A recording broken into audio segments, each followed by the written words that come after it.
Radio city podcast glamour pod RJ Akanksha सोबत. Festival season म्हटलं की खाणं पिणं मज्जा मस्ती, रात्रीची झोप कमी आणि खूप जास्त हेक्टिक दिवस, या सगळ्यामध्ये थोडीशी आपली डाएट गडबड होऊ शकते आणि थोडंसं आपलं लाईफस्टाईल जे आपण मॅक्झिमम टाइम मेंटेन करण्याचा प्रयत्न करतो, असं मी विश्वास ठेवते तुमच्यावरती, ते सुद्धा बिघडू शकतं. पण त्यातल्या त्यात कशा पद्धतीनं त्याला बॅलन्स ठेवावं, याचसाठीचा आजचा आपला ग्लॅमर पॉडचा हा एपिसोड. खरं तर हा 2 भागांचा एपिसोड आहे आणि आकांक्षाला सध्या तुम्ही ऐकत आहात. मागच्या ग्लॅमर पॉडच्या 29व्या एपिसोडमध्ये आपण पाहिलं की या डाएटचं या फेस्टिवल सीझनमध्ये कशा पद्धतीनं मॅनेजमेंट करायचं, आपल्या लाईफस्टाईलला कशा पद्धतीनं मॅनेज करायचं. जेव्हा खूप मिठाया, खूप खायचे प्रोडक्ट्स आणि चांगल्या चांगल्या गोष्टी आपल्या आसपास असतात, त्यापासून थोडंसं स्वतःला कसं कंट्रोलमध्ये ठेवायचं, थोडंसं कसं लांब राहायचं, याबद्दल आपण बोलतोय. मागच्याही भागामध्ये मी काही टिप्स तुम्हाला सांगितल्यात आणि आज सुद्धा मी बऱ्याचशा टिप्स तुम्हाला सांगणार आहे. या फेस्टिवल सीझन मध्ये सुद्धा डाएट मेंटेन कसं करायचं आणि ज्या पद्धतीनं आपण थोडंसं वेट लॉसचं गोल अचीव केलेलं आहे, त्याला कसं जास्त नुकसान नाही होऊ द्यायचं, याकडे आपण बघणार आहोत. सो वेलकम टू ग्लॅमर पॉडचा हा आजचा आपला एपिसोड. आणि आजची जी टिप आहे आपली खास तुमची, ती सगळ्यात पहिली म्हणजे जेव्हा आपल्याला आमंत्रणं येत असतात. आता हो, अर्थात माहिती आहे तुम्हाला, दसरा झालेला आहे, दिवाळी येते. दिवाळी म्हणल्यावरती फराळ आहे, चकली, चिवडा, लाडू, करंजी, शंकरपाळे, अनारसे, पेढे, जे जे काही आहे ते सगळं ऐकूनच तोंडाला पाणी आलं नाही का? मला सुद्धा आलंय, पण ते थोडंसं आपण कंट्रोल करायला हवंय. दिवाळी म्हटलं की फराळासाठी आमंत्रणं आपल्याला मिळतात, म्हणजे नातेवाईकांकडे असेल, मित्रमंडळींकडे असेल, पण त्यातल्या त्यात सुद्धा आपण कशा पद्धतीनं ते मॅनेज करू शकतो. अर्थात दिवाळीचे हे जे सगळे पदार्थ असतात ते आपण दिवाळीतच खातो, याच काळामध्ये खातो, सो त्याचा आनंद सुद्धा आपल्याला घ्यायचा आहे. पण आनंद एवढा घ्यायचा नाहीये की त्या 10 दिवसांनंतर आपल्याला पश्चात्ताप होईल, नाही का? बऱ्याच वेळा आपल्याला फराळासाठी आमंत्रणं मिळतात मित्रमंडळींकडे, परिवाराकडे. अशा वेळी आपण सिलेक्ट करू शकतो. एकतर आपण ही पहिली गोष्ट सिलेक्ट करू शकतो की आपल्याला जायचंय कुणाकडे, कुणाला प्रायोरिटी द्यायची आहे आपल्याला. त्यानुसार आपण गेस्ट लिस्ट जी आहे, आपल्याला ज्या ज्या ठिकाणून आमंत्रण मिळालेलं आहे, आपण त्याला थोडंसं मॅनेज करू शकतो की हो बाबा, यावर्षी तुमच्याकडे येऊयात, पुढच्या वर्षी तुमच्याकडे येऊयात. घरी बोलवताना सुद्धा आपण तसं करतो ना की अरे त्यांना आपण खूप दिवस झाले बोलवलेलं नाहीये, मग आपण त्यांना बोलवूयात, हे असं करतो ना. सो याच पद्धतीनं आपण सिलेक्टिव्ह गोष्टी आपण ठेवू शकतो की ठीक आहे, आपण 4-5 इन्व्हिटेशन्स एक्सेप्ट करूयात, त्यापेक्षा जास्त नको करूयात, म्हणजे आपलं सुद्धा डाएट खराब होणार नाही आणि अर्थातच थोडंसं बॅलन्स करायला मदत होईल. आणि ज्यांच्याकडे आपण जाणार आहोत त्यांच्याकडे सुद्धा जाताना किती प्रमाणामध्ये आपण खायचंय, याकडे सुद्धा आपण लक्ष देऊ शकतो. कुठले पदार्थ आपल्याला खायचे आहेत, किती पद्धतीनं खायचे आहेत, किती प्रमाणात, किती क्वांटिटी खायची आहे. अर्थात फराळ इतका जास्त होतो ना की तो ॲट अ टाइम खूप जास्त खाल्ला जातच नाही आपल्याकडे, पण कधी कधी असं होऊ शकतं की काही जणांच्या घरी इतकाच छान बनलेला आहे फराळ की आपण त्याच्यावरती तुटून पडू शकतो. सो ती क्वांटिटी सुद्धा आपण स्वतः बॅलन्स करू शकतो. ही झाली फराळाची गोष्ट. पण बऱ्याच वेळा असं होतं, टिप नंबर 2 आजच्या या भागामधली, की बऱ्याच वेळा आपल्याला या सणासुदीच्या काळामध्ये एकतर सगळे एकत्र आलेले असतात, कामाच्या इकडच्या तिकडच्या गावावरनं घरी आलेले असतात.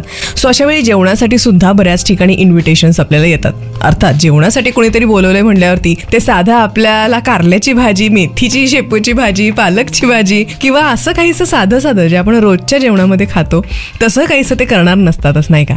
त्या दिवशी सुद्धा ते अशा काही पद्धतीचा मेन्यू क्रिएट करू शकतात, अर्थात ज्याच्यामध्ये थोडेसे फॅट्स जास्त असतील, साखरेचं प्रमाण जरा जास्त असेल, तळलेले पदार्थ खूप जास्त असतील, असा मेन्यू तो क्रिएट केला जातो. अशा वेळी काय करा, बऱ्याच वेळा आपलं एक बेसिक इंटेन्शन असं असतं की रात्री त्यांच्याकडे जेवायला जायचंच आहे ना, मग आपण काय करूयात, आज दिवसभर नको खाऊयात किंवा थोडंसंच काहीतरी खाऊयात, वरण भातच आपण खाऊयात किंवा थोडंसं सॅलडच आपण खाऊयात, फ्रुट्स डाएटच आपण करूयात, म्हणजे रात्री तिकडे जायचंय तर तिकडे जास्त एक्स्ट्रा खाणं नको. अर्थात यामध्ये आपला प्रयत्न असा असतो की जास्त खाणं होऊ नये म्हणून आपण दिवसभराचं खाणं टाळतो. पण होतं याच्या अगदी उलट. होतं असं की आपण दिवसभर न खाल्ल्यामुळे जेव्हा आपल्या आवडीचे पदार्थ, आपल्याला त्यांनी घरी बोलवले म्हणल्यावर आपल्याच आवडीचे पदार्थ ते करणार आहेत आणि ते पदार्थ समोर आले की आपला माइंडवरचा कंट्रोल जो आहे तो हरवून जातो. दिवसभराचं आपण जे काही उपाशी स्वतःला ठेवलेलं असतं, रात्री जास्त खाणं होईल म्हणून आपण नेमकं उलट तेच करतो की रात्री मुद्दाम आपलं जास्त खाणं होतं.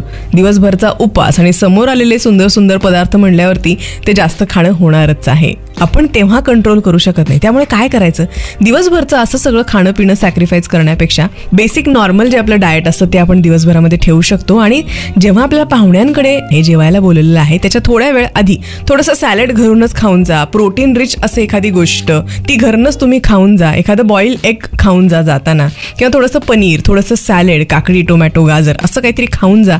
म्हणजे काय होईल की प्रोटीन आणि फायबर्स पोटामध्ये असल्यामुळे आपल्या समोर जे येणार आहे ते आपण थोडंसं प्रमाण कंट्रोल करून खाऊ शकू आणि आपल्या स्वतःवरती सुद्धा ताबा राहील. आपल्या भारतीय लोकांमध्ये ही परंपरा आहेच, कुठेतरी जेवायला बोलवलंय म्हणल्यावरती उपवास करायचा आणि मगच जेवायला जायचं. हो, सगळ्यात चुकीची ही गोष्ट आहे. सो असं तुम्ही करू शकता की घरनंच थोडंसं खाऊन जा, म्हणजे तिथे एक्स्ट्रा इंटेक जो आहे तो होणार नाही.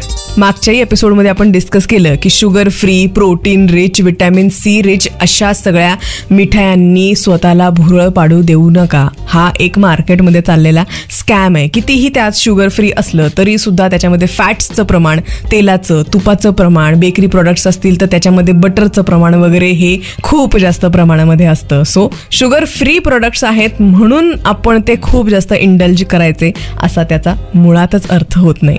अर्थात ज्या दिवशी तुम्हाला काहीतरी गोड खायचं असेल, ही टिप नंबर शेवटची आहे, ज्या दिवशी आपल्याला गोड खायचं असेल त्या दिवशी आपण बऱ्याच वेळा असं करतो ना की बाकीचं सुद्धा आपण तेवढंच खातो, पण तो गोडाचा पदार्थ जो आहे तो एक्स्ट्रा खातो. आता गणपतीच्या दिवसामध्ये मोदक खायचे असतील तर थोडंसं आपल्या ताटामध्ये, आपल्या डेली बजेटमध्ये, कॅलरी बजेटमध्ये त्याला आपल्याला कुठेतरी फिट करायचं आहे. तसंच आहे दिवाळीमध्ये सुद्धा आपला नाश्ता जो आहे, मधलं स्नॅकिंग जे आहे, जेवण जे आहे, डिनर जे आहे, हे सगळंच्या सगळं आपण फराळच करत असतो.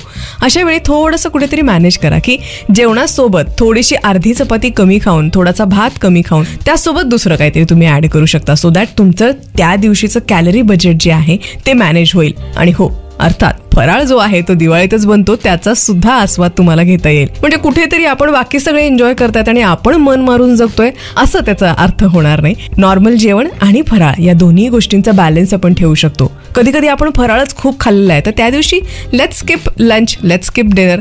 फराळ आपण खाल्लेला आहे, थोडंसं प्रोटीन त्यामध्ये ऍड करा प्रमाणामध्ये जर का तुम्हाला पॉसिबल असेल तर. दिवाळीच्या दिवसांमध्ये थोडेसे एग्स, पनीर, नॉनव्हेज वगैरे चालत असेल तुमच्याकडे, अर्थात दिवाळीच्या दिवसांमध्ये नाही खाणार आपण, पण थोडंसं ते तुम्ही प्रोटीन, सोया वगैरे काहीतरी त्याच्यामध्ये ऍड केलं तर इतर ज्या गोष्टी आपण फॅट रिच आणि शुगर रिच खाल्लेल्या आहेत त्या थोडंसं बॅलन्स व्हायला मदत होईल. आणि हो, सगळ्यात शेवटची टिप, ही कॅटेगरी थोडीशी कमी असते. म्हणजे 10 मधलं एक कोणीतरी असं असतं की ज्याला वजन वाढवायचं आहे, कमी करायचं नाहीये, तर त्या लोकांना असं वाटतं ना की अरे वा, आता दिवाळी आली आहे, सण आलेला आहे आणि आपण काय करणार आहोत तर आपण याच्यामध्ये खूप खाऊन घेणार आहोत आणि आपलं वजन त्याच्यामुळे वाढणार आहे. तर no no no no no, it is a big no. कारण की काय, जेव्हा आपण या सगळ्या गोष्टींवरती इंडल्ज करतो तेव्हा वजन तर वाढेल तुमचं, पण ते फॅट्समध्ये वाढणार आहे, ते मसल्समध्ये वाढणार नाहीये. सो ज्या लोकांना वजन वाढवायचं आहे आणि ते या दृष्टीनं बघतायत की सणवार आलाय, गोडधोड खाऊन आपण वजन वाढवून घेऊ, तर ते चुकीच्या पद्धतीनं वाढलेलं वजन असणार आहे. हेल्दी पद्धतीनं वेट गेन करणं हा एक वेगळ्याच पद्धतीचा मुद्दा आहे, त्याच्यावरती कधीतरी आपण बोलूयात. पण ही एक जी आपली एक मिसकन्सेप्शन आहे त्याकडे सुद्धा जरा नीट लक्ष द्या आणि अशा पद्धतीचं वजन वाढू देऊ नका. मला वाटतंय फेस्टिवल सीझनमध्ये आपण डाएटही कसं मेंटेन करायचंय, फराळही कसं एन्जॉय करायचं आहे, आमंत्रणं आली असतील तर तेही कशा पद्धतीनं मॅनेज करायची आहेत याबद्दल आपण गेल्या या 2 भागांमध्ये शिकलेलो आहोतच. आणखी काही प्रश्न विचारायचे असतील, आणखी काही माहिती तुम्हाला हवी असेल या संदर्भातली, तर आकांक्षा सिटीची फिट मुलगी ग्लॅमर पॉडच्या या एपिसोडमध्ये भरपूर काही गोष्टी तुम्हाला सांगितल्यात मी, पण आणखी नाही काही असतील तर RJ आकांक्षा 007 इंस्टाग्रामवरती फॉलो करून तुम्ही तिकडेही मला प्रश्न विचारू शकता. बरं, आजच्या ग्लॅमर पॉडच्या या भागामध्ये इतकंच. भेटूयात आपण पुढच्या भागात. तोपर्यंत ऐकत रहा glamour pod with RJ Akanksha.